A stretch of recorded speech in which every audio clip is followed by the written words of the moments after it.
ॐ सहना भवतु सहनौ भुनक्तु सह वीर्यं करवावहै तेजस्विनावधीतमस्तु मा विद्विषावहै। ॐ शान्ति शान्ति शान्ति। ॐ सदाशिवसमारम्भां शङ्कराचार्यमध्यमाम् अस्मदाचार्यपर्यन्तां वन्दे गुरुपरम्पराम्। ॐ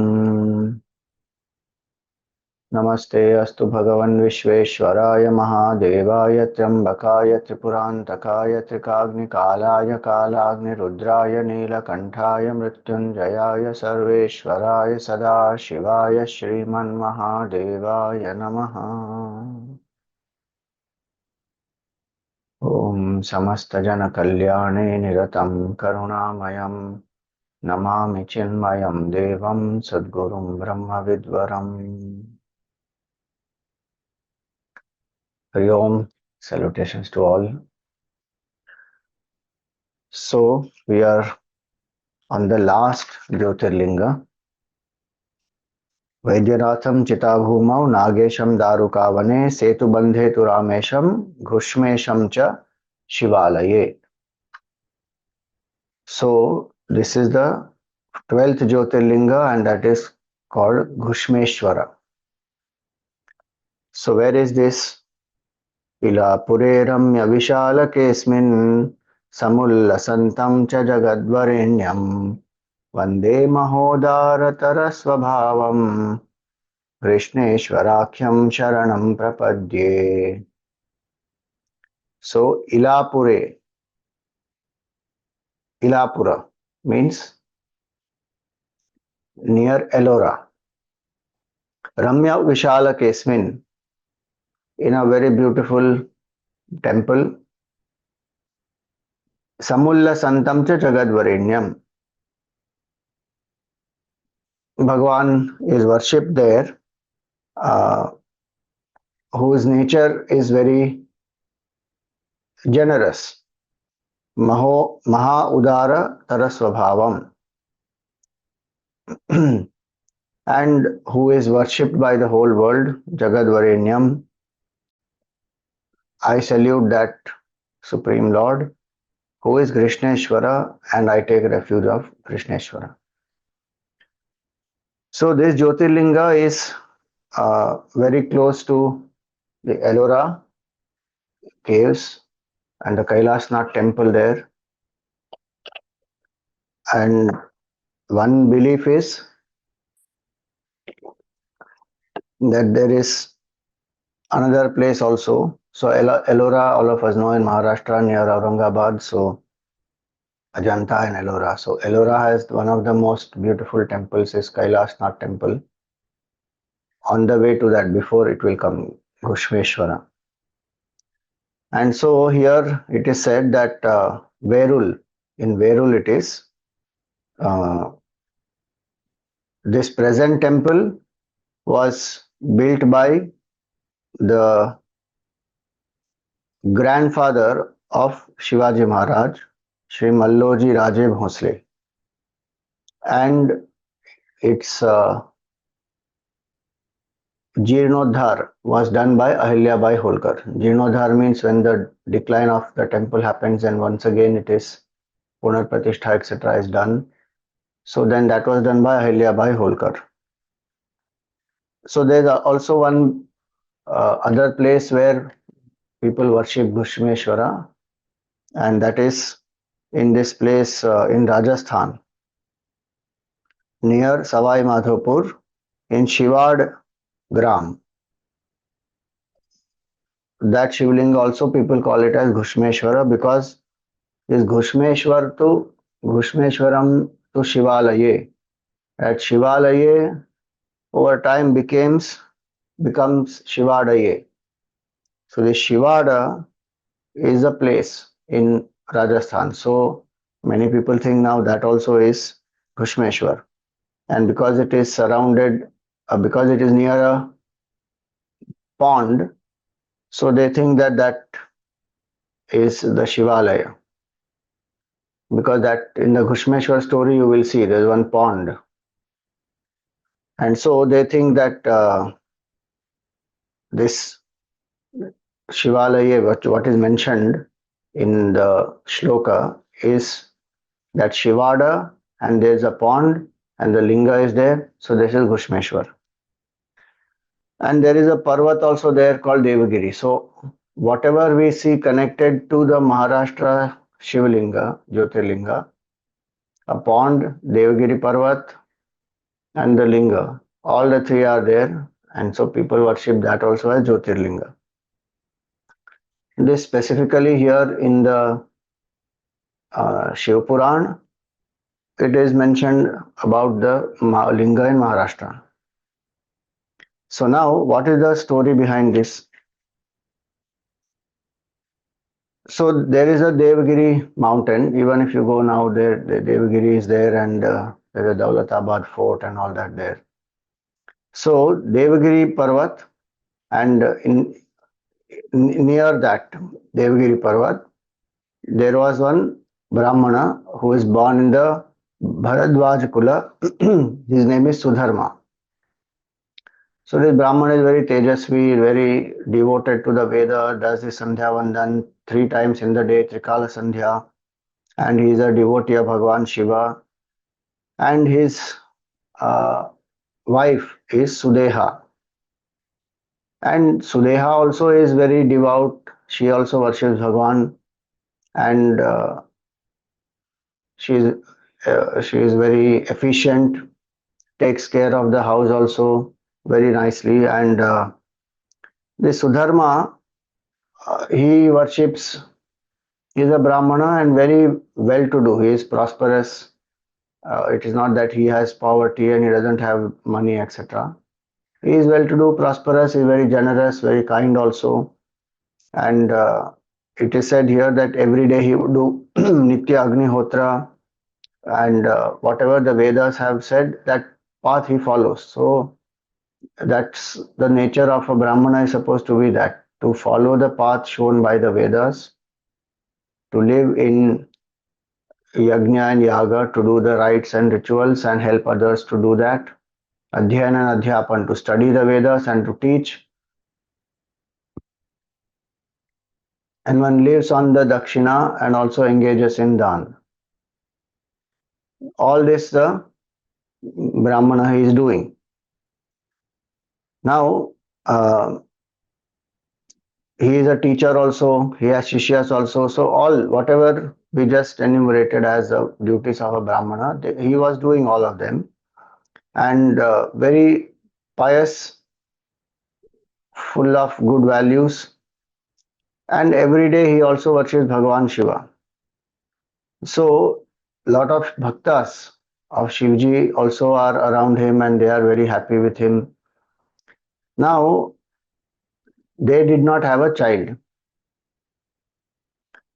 Now, the Brahmana has studied the Veda, he understands the law of karma and the deeper import of the Vedas, why we have come here, etc. So, he tries to convince his wife that it's okay if we don't have a child. There are so many of these students whom we are teaching, the bhaktas are there. Whatever is Bhagwan's will, it's all right. Don't worry about that. But somehow this Sudeha does not get convinced, and there is some feeling of the being, the lacking. There's some feeling of lacking, that I don't have a child.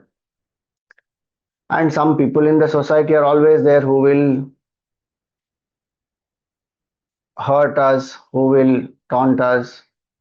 So some people kept taunting her, ki, you still don't have a child, what is this? And she was feeling very insecure in that sense. Actually, it is each one's decision whether to have a child, not have. Even if one doesn't have, how does it matter? But the society actually makes one feel like that, and comments also. It is again up to the individual whether to take that comment in or not, and just let it pass, be anchored within. So situation is the same for this Sudharma as well as this Sudeha.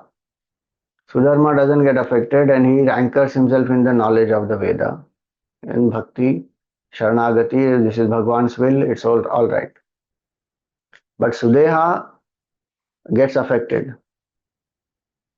Though she is also devout, she also worships Bhagwan, all that, but somewhere she has allowed, she has equated that her happiness is when the child is born. And because the child is not there, she feels lesser.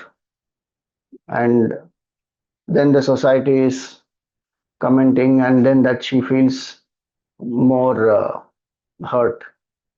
So, over a period of time, this continues to happen, and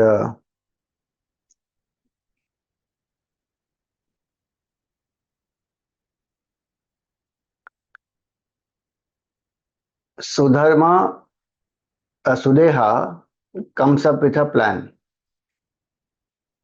So she tells her husband that, for whatever reasons we are not having a child, what you should do is, I have a sister, you must marry the sister.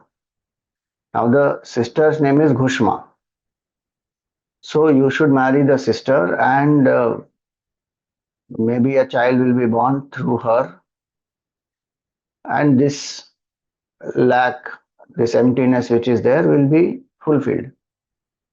So the husband tries to explain to her, saying, ki, look, all that is not required. We should accept our fate as it is. Why? Because it is all karma. Why should one, uh, one can try, and they tried, but the child is not in their destiny. So he left it. He accepted the fact it's not there. Now this lady in desperation, now she says, no, no, we must have, and you marry the sister.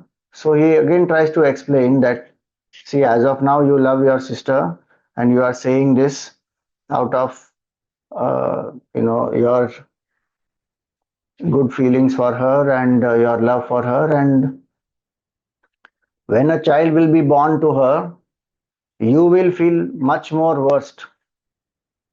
You will feel jealousy. You will feel that she got a son and a child and I did not get a child. So why do you want to do any of that? I am happy with you. I am happy with whatever is our situation. It's all right. Bhagwan's will, we don't have a child. We don't have. One of the most powerful uh, Eshana means a desire, is Putra Eshana. Putra means a child in this context, not only a son. Putra Eshana, Vitta Eshana, Loka Eshana. Three powerful Eshanas, three powerful desires that bind a human being. And so in that, first one is this Putra Eshana. So she has, and it has gripped her mind. No matter what the husband is saying, what the Vedas are saying, the philosophy that she has learned, the worship of Bhagwan Shiva that she is doing, it does not help her. She is possessed by that desire and she is hell-bent that no, no, you must marry my sister. So finally, this marriage happens. And the sister also is devoted. She serves the husband also. She serves this elder sister, Sudeha. So this Ghushma also is very devoted. And one thing that she does regularly every day is she worships Bhagwan Shiva, um, creating 101 Parthiva Lingas. So from the mud she will create the Parthiva Lingas, and Vidhi Purvak she will worship all the 101 Lingas. And there is a pond nearby. She will go and do the Visarjan in the pond. This she will do regularly every day. So, Kanishta chaiva ya patni swasranujñamavapya cha parthivansa Chakarashu Nityam Ekottaram Shatam, 101. Parthivan, Parthivalinga she creates. Vidhanapurvakam Ghushma Sopacharam Sopachaраsamанvitam Kritva Tan Prakshipat Tatra Tadage Nikatasthite. So having worshipped, she will offer them in the Tadaga. Tadaga means the lake. Every day she will do this. Now, this is in Shiva Puran, Kotirudra Samhita, 32nd chapter, 45 to 47 verse numbers. Now, by the grace of Bhagwan Shiva and whatever her karma is, she is blessed with a son. One very pretty, cute boy she is blessed with. And this boy also is very Sadguna Sampanna. He is very good in values, obedient, nice, devoted child. Now, those who are, their family did not have a son for a long time, and now the child is born, and that too in that uh, to Ghushma, and so everybody is very happy, and the feeling of lack, the feeling of not having a child, etc., is gone, and people are so happy, and everybody is celebrating. Now, what happened? Naturally, Ghushma has delivered the child, and so people start praising Ghushma, and they feel that the child is born to her. And in general, their attitude towards Ghushma, changes, and they start as though respecting her more. Now, this Sudeha, in her mind, the jealousy started sprouting. And so, she is the younger sister. Elder sister can be more happy for her, and it was her suggestion that the husband should marry the younger sister, and so he did, and he resisted, but she did not listen. Now he married. Now the child is also born. But now that jealousy has started. Now, when that jealousy has started, then she would cringe. She would feel very bad, and she does not like to see the sister also.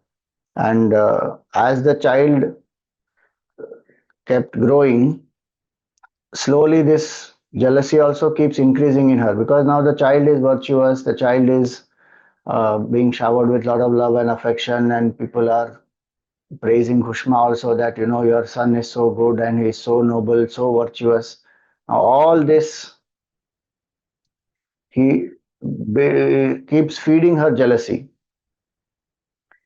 Now eventually the child has become young, and now he has got married, and he has brought a wife home, and so this jealousy has reached its peak now, because the thoughts in her mind are what? Now, whatever is there is all belonging to Ghushma, and this son has married. He has brought his wife also. They are also staying in this house. Now, I don't have anything left for me.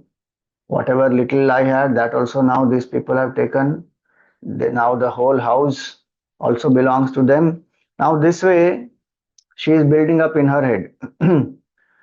And she is more insecure that now that they have come, whatever should have been rightfully mine, even in terms of property, etc., and rights on the husband's property and all that, now it will be divided. First, it was Ghushma who she has to share with. Now it is Ghushma's son, and now the wife, and then they will have a child. Now she's building all this in her head.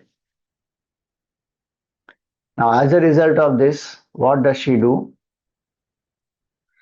Very stillily, in a very cunning way, when this son was once sleeping in the room, She goes quietly and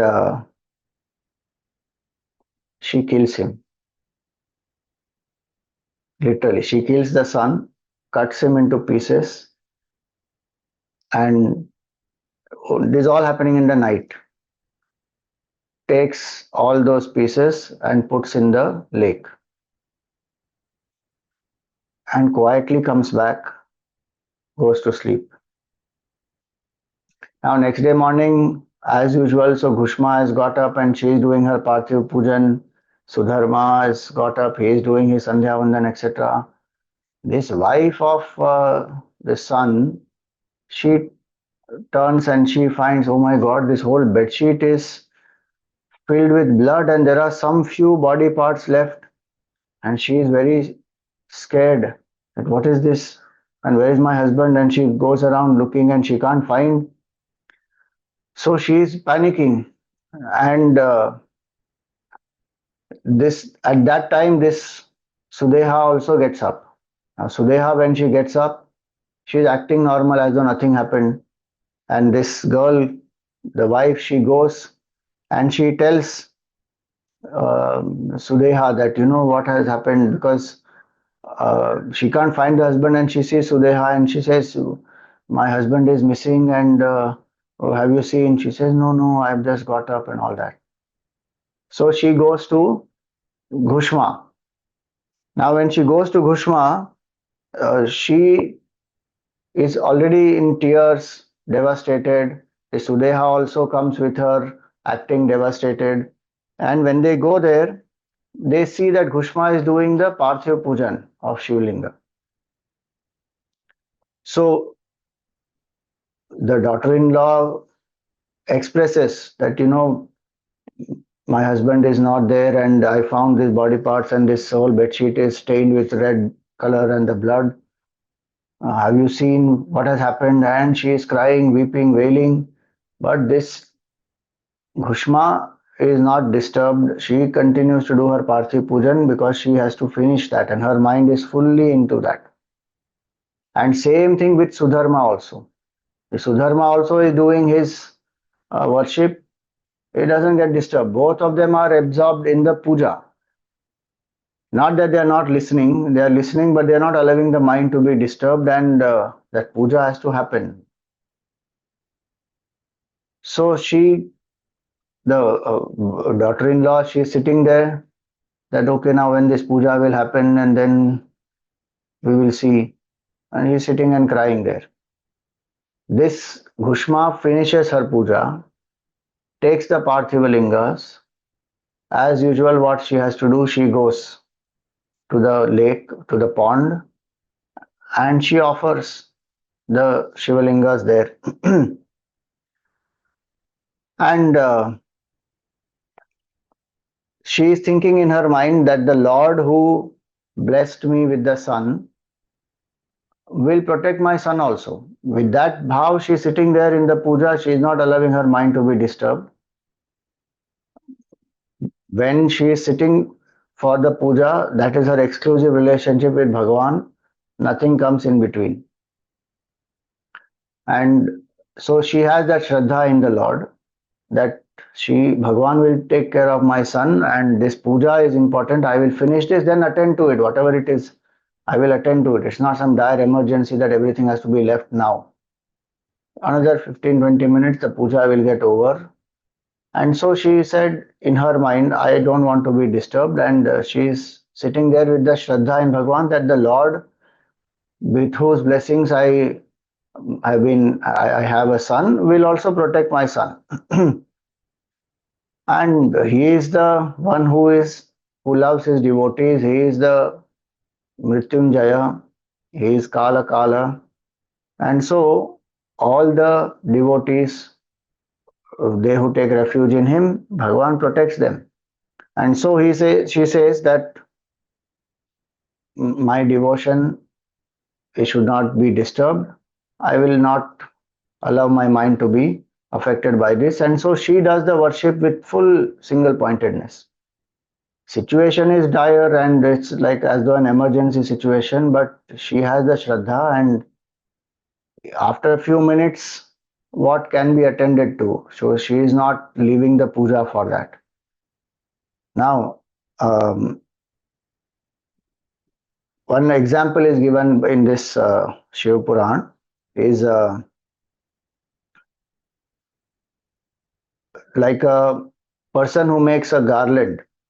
So when the garland is made, different flowers are taken and the needle and the thread, etc. And so one by one, all these flowers are brought together and then one nice garland is made. So the analogy given here is that Bhagwan is like that garland maker who brings different flowers. So he brings different jivas together and brings them together. And the same garland maker also can break the garland and separate all the flowers. So the flowers are brought together by the garland maker and a garland is made.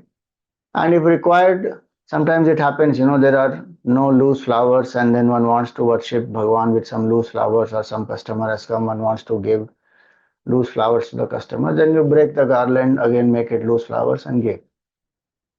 So in her mind, this is the detachment that she has and the clarity that Bhagwan brings the jivas together, Bhagwan separates them. So if my son if my son has died, it is Bhagwan's will. At this moment, my relationship with Bhagwan is most important. So this is the reasoning in her mind. It is not stubbornness, it is not insensitivity. It is that the world is temporary. I am sitting here for this puja and I am worshipping the Lord here. I should not allow my mind to be disturbed. Bhagwan is a protector. Bhagwan will take care. And even if there is, many times we equate this that if Bhagwan is a protector, my son should not have died. If my son has died, then Bhagwan is not a protector. In her mind, look at her clarity. She first of all thinks that Bhagwan is a protector. He who has blessed me will protect him. Second, suppose something has happened to him, it is Bhagwan only who brings the jivas together and makes them depart. So that is also left on Bhagwan. So her Shraddha is very strong and her anchoring in the knowledge also is very strong, and her anchoring in the bhavana that this is the most exclusive time for the Lord and in this nobody else can disturb me. So her mind does not get disturbed even in this most dire situation. Such a person is called as Dhira, or a wise person, uh, and a very strong person. The definition of Dhira given by Kalidas ji is this: Vikar hetav prapte sati yesham chetamsi na vikriyante te eva dhiraha. Those people whose mind is not disturbed even in the most provocative situation, they are the wise people.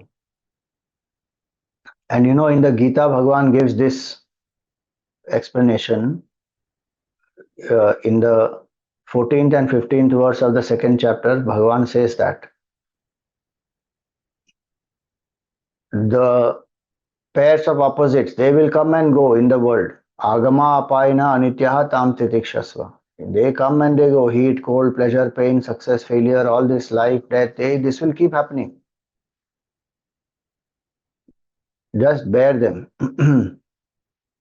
One who is not disturbed by this, yamhina vyathayantyete purusham purusharshava samadukha sukham dhiram saha amritatvaya kalpate. That person is fit for immortality. Who is a dhira? And who is a dhira? Who does not get affected by the pairs of opposites. She is a wise woman here. She is the example of dhira. That such a dire situation, but she does not allow her mind to be disturbed. And it is, as I said, not stubbornness, not ego, not fanaticism. It is her bhavana, her anchoring in the knowledge. And so she worships the Lord. And having done the worship, what she has to do, she worships, then she does the Nam Japa, she does the Stuti of Bhagwan, all that she does. And finally, after the whole puja and japa etc. is over, she has to go and do the visarjan in the pond. So she does. She takes the Shivlingas and chanting Om Namah Shivaya, she is going there, goes to the pond and does the Visarjan there. Now, as she offers the linga, all the lingas there, and she turns around, her son comes out from that lake, from that pond. And when the son comes out of that pond, he runs, falls at the feet of the mother, is very, just like every day he goes out for work. When he comes back, he bows down to her. When he goes in the morning to go for his work, he bows down to her. Just like that, same way, he comes out of the lake, out of the pond, and then he bows down to her. And he tells her that, oh mother, I was dead and now I have been revived. And he says that, you please wait, because she was going. She offered the Parthiv lingas and she was going. Now she has to attend to whatever has happened there. But meanwhile, the son has come out and he has caught her. I mean, he has fallen at her feet. And she says, I will also come with you. So they both return. Now all problem is solved. The son is there now. And so both of them, when they return, um, everybody is happy. The daughter-in-law also, and this Sudeha also, and everyone is happy. Now,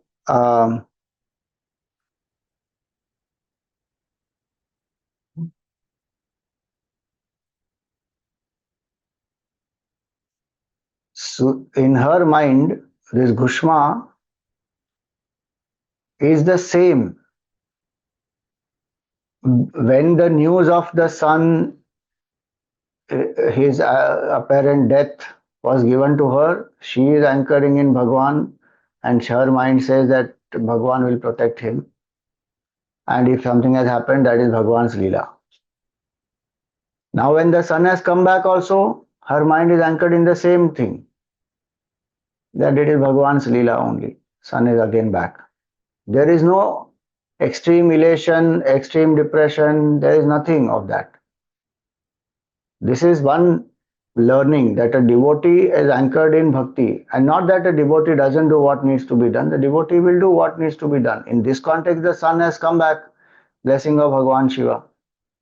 If the son had not come back, then she would have figured out, okay, what to do and what has happened, and if any inquiry has to happen, all that one has to do, and she would have done. It's not that a devotee becomes insensitive and then accept whatever has happened, becoming lazy, lethargic, or even is unaware of what should be done next. That is not the bhav. The bhav here is that the devotee is so strong and anchored. The devotee does not allow the mind to get disturbed with both the situations, positive as well as the negative. And so it is just like one more day, regular day. Yes, in the morning there was a devastating news, and now in the afternoon time. So she takes some 2-3 hours to finish the puja. That's what the uh, Shiva Puran says here. So she goes, by the time it is like mid morning, 11:30, like that. She goes and she offers the Parthiv linga. So afternoon, the sun has again come back. So there is no elation. There is no kind of a depression and leaving the puja and then running here and there. None of that. No extremities of emotions. Even her bhavana, she controlled very well. She didn't suppress it. It is not some rigid rule that no puja has to happen, and though the mind is disturbed, somehow one did the puja. No, we saw the philosophy in which she is anchored. And so this Ghushma, looking at her equanimity, looking at her devotion and her anchoring in the Lord, Bhagwan is very pleased and he manifests there. So Ghushmeshwara means the Lord of compassion. So Bhagwan manifests there, and he asks her that seek a boon. I'm very pleased with your devotion, and even though Sudeha did all this and killed your son, you don't have even one. You didn't allow it to disturb you, and you don't have any hatred for her. In fact, Bhagwan Shiva says that Sudeha did everything, and she must get her karma phala. With the Trishul, I will behead her. So Ghushma there prays to Bhagwan Shiva, and she says that she is my elder sister, and please you protect her, don't kill her. And Jivas do mistakes, and we all are under the spell of Maya. We get carried away. Please don't kill her. You please bless her, that her insecurity goes away. And so Shivji is more pleased. And this Ghushma is saying not to please Shivji, but inside, feeling that isko to marna hi chahiye, I will kill her. No, she genuinely doesn't have any hatred towards the sister. And she prays to Bhagwan that you please help her, remove her afflictions in her mind. So now Shivji is much more pleased, and Shivji says, seek any other boon that you want. Because I am so pleased that somebody who has hurt you so badly, you are doing good even to that person. Somebody who has done apakara to you, you are doing upakara on them. See, Gurudev used to call this as aggressive goodness. Passive goodness and aggressive goodness. So, what is the meaning of this now? Passive goodness is my goodness is there, but it is dormant, it is passive. And I am good only when people are good to me. And many times, all these good people, they don't come together. They are very individualistic. They don't come together, they don't unite, and their goodness is only limited to themselves and maybe a few people around them. If somebody hurts them, then their goodness will go away. They will again justify that we have the right to hurt that other person. Aggressive goodness is what? See, this is what Gurudev used, okay? Aggressive goodness. The aggressive goodness of the moment we say aggressive, we feel that, oh, aggression and attack and all that. No, no. Aggressive goodness means even when somebody is hurting us, we don't harbor ill feelings for them. We even have feelings of for their good. Now, please remember there is a boundary for all this. Like you see the Mahabharata, even Ramayana, they both will tell this aggressive goodness very clearly. They teach this. So Pandavas were aggressively good towards Kauravas. Kauravas kept on irritating them, trying to defeat them, destroy them, what all they tried to do. But Pandavas defended themselves, but they didn't entertain any hatred against the Kauravas.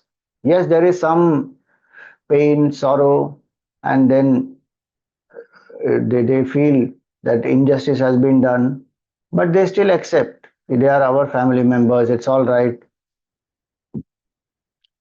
And they are ready to have an adjustment. They don't want bloodshed just for the sake of some kingdom and land. Even when Dhritarashtra divided the whole kingdom into two halves, actually the whole kingdom belongs to Yudhishthir. But Dhritarashtra kept the Hastinapur, etc. with him and divided Khandaprastha, barren land he gave to Pandavas. But Yudhishthir didn't fight that this whole kingdom is my right, why should I settle for less? Nothing. He said, oh, it doesn't matter. Family harmony, love, affection, obedience to the elders, all that dharma is more important than material property and prosperity. And they transformed that Khanda Prastha into Indraprastha and made it so fantastic that even this Duryodhana and all of them, they feel jealous of it. So Pandavas were anchoring in goodness. And when they lost also, and they went to exile, after they come back also, they are ready to adjust, saying just 5 villages also are enough, we don't want. But then Duryodhana imposes the war on them, saying not a, not the land occupied by dropping a needle, not even that much land I will give you without war. So when he says without war, that war he imposes the war. Now they have to defend. So you see in Ramayana, Mantra did so much instigation and Kaikeyi sent out Bhagwan Ram. Kaikeyi repents and she tells Bhagwan, you please come back. But Bhagwan has to keep up the word given by the father. He doesn't come back. But he has no hatred against Kaikeyi. When he comes back, he doesn't even have hatred against Mantra. He goes and meets her also. So both these are examples of aggressive goodness, and the devotee has to anchor in aggressive goodness. But also remember, in Mahabharata, there is a war that happens where it is inevitable and where one has to do the duty for the larger good, if that is one's swadharma, etc., then one has to fight. But there is no dvesha inside. Opportunities are given to transform. How many times Ravana was given opportunities to transform and drop the dharmic ways and come to the dharmic way? Same way Kauravas were told so many times. Even just before the war, that call is given that anybody wants to shift the sides, you can shift even now. And this Yuyutsu, he moves from Kaurava army to the Pandava army just before the war begins. And he teaches Bhishma and Drona and all of them by his example that loyalty to dharma is more important than loyalty to individuals. So he walks out. Now the point here is that understanding must be clear that when it is inevitable and one has to fight, but no dvesha inside. And where one can, individual capacity, one should just forgive, let go, not build a dvesha. Because in the devotee's mind, that scope is not there, time is not there, life is short, ananya bhakti is what is required. Now, where one will entertain dvesha in the mind, because when dvesha is entertained, then the mind will think more and more about that person, and Bhagavad Chintan will be left aside. And dvesha is called dvivisha. It is double poison. It will first poison our mind, then it will poison the relationship itself. So Ghushma does not entertain any dvesha. She in fact asks Bhagwan, can you please forgive her? So Bhagwan says, you are having this beautiful quality that you are not even thinking of hurting your sister, and in fact you are saving her from it. You are doing upakar on somebody who has done apakar. So seek another boon.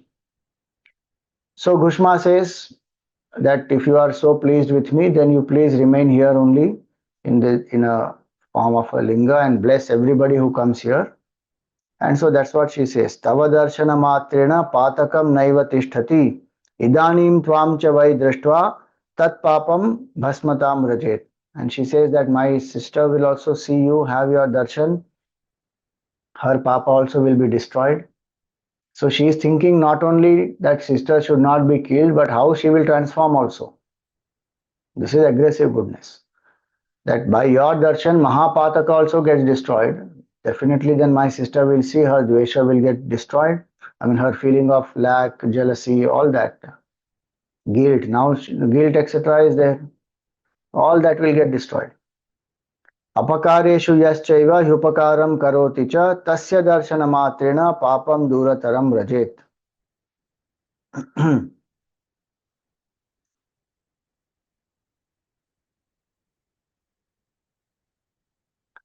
And so she says this,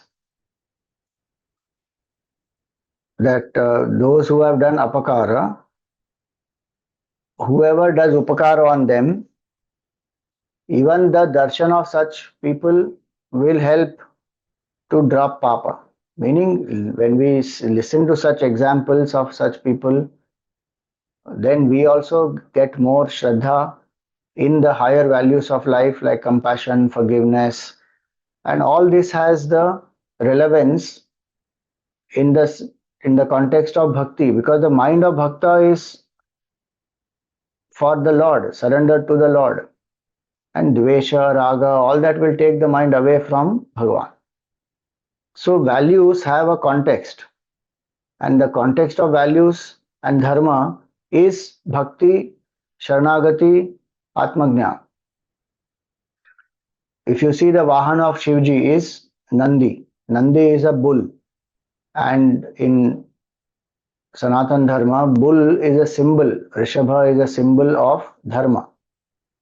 So Shivji riding the Nandi means the anubhav of Atmagnan will happen only when one is anchored in dharmic values. If I am not anchored in dharma, dharma is a vehicle on which Shiva rides. So if I am not anchored in values of righteousness, of compassion, of love, truthfulness, integrity, forgiveness, all that, then my ego will be more stronger. Then Atmagyan can't be experienced. When the ego is thinned and completely weak, that ego is surrendered to Bhagavan, one realizes the truth. Shiva Tattva is realized then. So this is a beautiful story, and when Ghushma said that you please remain here and bless everybody, so Bhagavan accepts her request, and Bhagavan agrees to be there. So that linga is called Ghushmeshwar because Bhagavan says your example is what people should follow. So I will remain here in the name of Ghushmeshwar.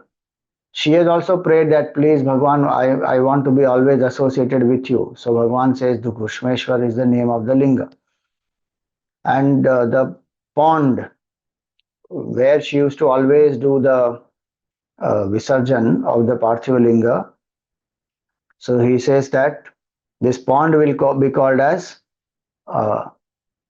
Shivalaya. Why? Because Alaya is the abode, and she always offered the lingas in the pond. So he says that this pond will be called as the Shivalaya, and in 3 words it will be known as Shivalaya.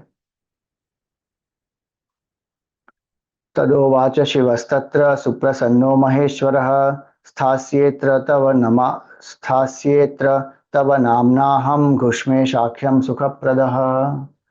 So I will stay here. My name will be Ghushmesha, and idam sarastu Ghushmeshakyam suprasiddham lingam me jayatam shubham idam sarastu linganam alayam jayatam sada. So this is the abode of all the lingas, and so this will be called as Shivalaya. Tasmat Shivalayam nama prasiddham bhuvanatraye sarvakama pradamhyaitat darshanat Syat Sada Saraha. So people's desires will be fulfilled, they attain happiness, and their sins will be destroyed. So this is the Jyotirlinga Ghushmeshwar. Then he blesses them that 101 generations of yours, great people will be born. They will all be noble-minded, they will have devotion, they will be anchored in the bhakti, and the families with the wife, the children, all the family members, everybody, they will have prosperity also, and they will be adhikaris for moksha also. Tava vamsham shatam chaikam purushavadhi suvrate idrisha putraka shrestha bhavishyantina samshayaha. Now what will happen after 101, Swamiji? Bhagwan's kripa is there on that vamsha. 101 is, Bhagwan just said that 101 generations. Now that much of what you call the kripa of Bhagwan is there on all these generations, and it will continue.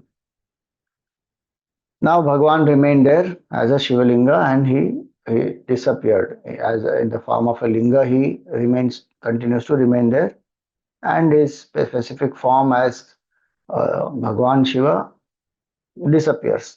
So ityuktva cha shivastatra linga rupo bhavat tada Ghushmesho nama vikhyata saraschaiva shivalayam. Now this Sudeha comes. She is guilty, she is repentant, she seeks forgiveness of her sister. She has darshan of Bhagwan, her mind also is purified. And anyway, Sudharma is a devout Brahmana, so he is also very happy. And finally, everything is peaceful. Son has come back, daughter-in-law is there. A whole family is happy now. Now this way the Jyotirlinga has manifested, and whoever has darshan of this sarva drishtva papai pramuchyate sukham sambardhate. And the example given here is Shukla Pakshe Yatha Shashi, like how the moon increases during the bright fortnight. In that way, the prosperity and happiness and peace of that person will increase. So this is the last Jyotirlinga, and very powerful story this is. One may say that, this is rare, very super sattvic type of people only can do this. Otherwise, she is justified in getting angry and upset and all that. And daughter-in-law has all the rights. And who knows when this mind of this Sudeha can again change. And again, then she can act. And there's a threat, security threat to my husband. All that one can think of. And maybe one may feel justified in thinking that way. But that's where the whole understanding is that bhakti is powerful, and darshan of Bhagwan there, the mind of all of them is purified, and especially Sudeha, her insecurity is also gone by the blessing of Bhagwan. So finally, what removed? It is not that actually she was blessed with the son that removed her insecurity. Bhakti only removed her insecurity. She was also a devotee of Bhagwan Shiva, but she allowed her ego and insecurity to overpower that bhakti. Ghushma did not allow the situation to overpower her bhakti and shraddha. So that is one big difference in both the sisters. And so the elder sister learned her lesson now. And she gets more anchored in bhakti and accepting the will of the Lord. Because of her younger sister, she got darshan of Bhagwan also, and the Shivlinga is there. So all those things will definitely create an impact on her mind. And finally, everybody, and she has repented, etc. So all is fine. So this is the glory of Ghushmeshwar Linga, and this is the beautiful Linga of Ghushmeshwar. Now they also have given some other names. People call this as Ghushmeshwar also, but the word even in Shiv Puran is Ghushmeshwar because Ghushma is the name of the younger sister. So there are other names also for it called as